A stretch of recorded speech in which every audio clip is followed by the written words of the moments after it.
خلق كل شيء فقدره تقديرا وجعل النعمة تنبيها وتذكيرا وتشفيرا وتقديرا واشهد ان لا اله الا الله وحده لا شريك له احكم الشرائع هدايه وتبيانا وارشادا وتبليغا وتبصيرا واشهد ان نبينا وسيدنا محمدا عبده ورسوله ارسله ربه شاهدا ومبشرا ونذيرا وداعيا الى الله باذنه وسراجا منيرا صلى الله عليه وعلى اله واصحابه ذوي الارجل السباح والالسن الفصاح والصدور الفساح والنفوس السماح وسلم تسليما كثيرا. اما بعد فيا ايها المسلمون اتقوا الله فبالتقوى تتطهر النفوس من الاجناس والاوضاع وتامن الارواح من الشرور والمضار. يا ايها الذين امنوا اتقوا الله حق تقاته ولا تموتن الا وانتم مسلمون. ايها المسلمون، الدنيا قرارة الانكاد والاكدار فجامعها تملا الوجود واحزانها كلما تمضي تعود ولوعتها تضيق رحب الفضاء وتقلب القلب على جمر الغضاء واوجاعها تضيق الفؤاد والاجساد وكل يوم نرى راحلا مشيعا وشبا مصدعا وقريبا مودعا وحبيبا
والتلهف عليه وشدة الندامة والاهتمام له وفرط التحسر وكثرة التأسف والاستسلام للأحزان يقتل النفس ويذيب القلب ويهدم البدن.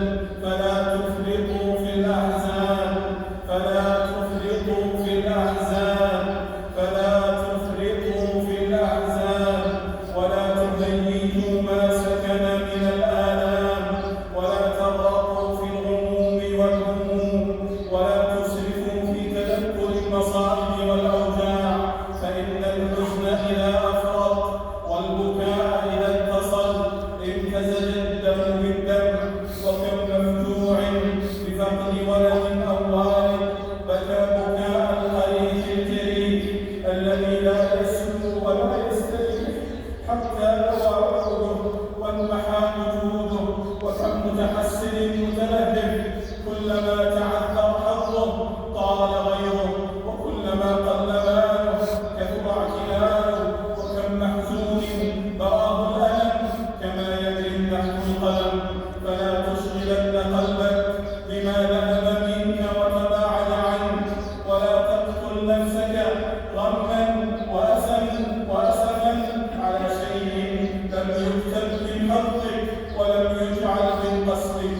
ولا تتمسكن بزائل فارق ينتقل عنك أو تنتقل عنك يهون الخطب أن الدهر غير، وأن أيامه بين الورى دول، وأن ما سر أو ما ساء منتقل عنا، وإلا فإنا عنه ننتقل. أيها المظلوم المهموم استرجع عند كل نكبة ومصيبة، فإن الاسترجاع شريعة للهموم وتسلية للمحزون. وقد جعل الله الاسترجاع ملجأ لذوي المصائب وعزة للممتحنين، ووعد الصابرين المسترجعين بمغفرته ورحمته جزاء اصطبارهم على محنه وتسليمهم لقضائه.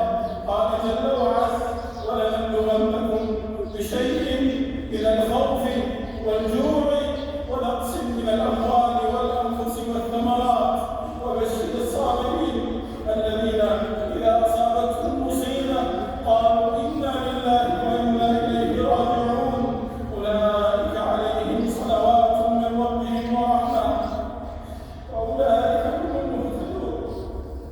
وعن أم سلمة رضي الله عنها أنها قالت: سمعت رسول الله صلى الله عليه وسلم يقول: ما من مسلم تصيبه مصيبة فيقول ما أمره الله إنا لله وإنا إليه راجعون، اللهم اجرني في مصيبتي وأخلف لي خيرا منها، إلا أخلف الله له خيرا منها. أخرجه مسلم. أيها المؤمن المتوكل، الصبر جملة المؤمن وحسن المتوكل. فاصبر على نكبته أوهتك شدتها وأعيتك محنتها، اصبر على حمل القضاء ومره، ولكن مرارة البلوى بعزائم الصبر، ففي الصبر مسلاة للأحزان، وصبرا على غمرات البلاء وصدماته، وصبرا على نكبات الدهر ومصيباته. فما صفى لامرئ عيش ولا دامت لخير اللذة. ومن وطن على الصبر نفسه لم يجد للأذى مسا. ومن على تتبع القصص واحتمال البلايا وأقدار الله المؤلمة عليه الأجر صبا. قال: إنما يوفى الصابرون أجرهم بغير حساب. يا عبد الله، اطرح عنك واردات الهموم بحسن اليقين، واليقين يزيد الآمال والصدور انشراحا والنفوس ارتياحا. وحول عليك البلايا الواقعة والنكبات الحادثة، وحسن الظن بالله ودعاء واللجوء إليه والإكثار من ذكره يرفع الحزن اللازم والهم الغالب والخشية المحرقة.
أن الأوجاع والأمراض والمصيبات تكثر الخطايا والسيئات. عن أبي سعيد وأبي هريرة رضي الله عنهما أنهما سمع رسول الله صلى الله عليه وسلم يقول: لا يصيب المؤمن من وسط ولا نصب ولا سقم ولا حزن حتى الهم يهم ويكفر به سيئاته.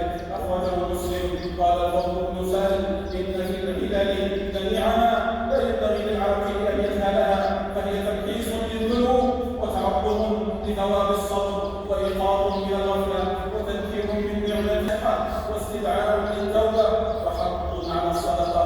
ومن أمسك نفسه ولسانه عن التسخط والاعتراض لم يؤاخذ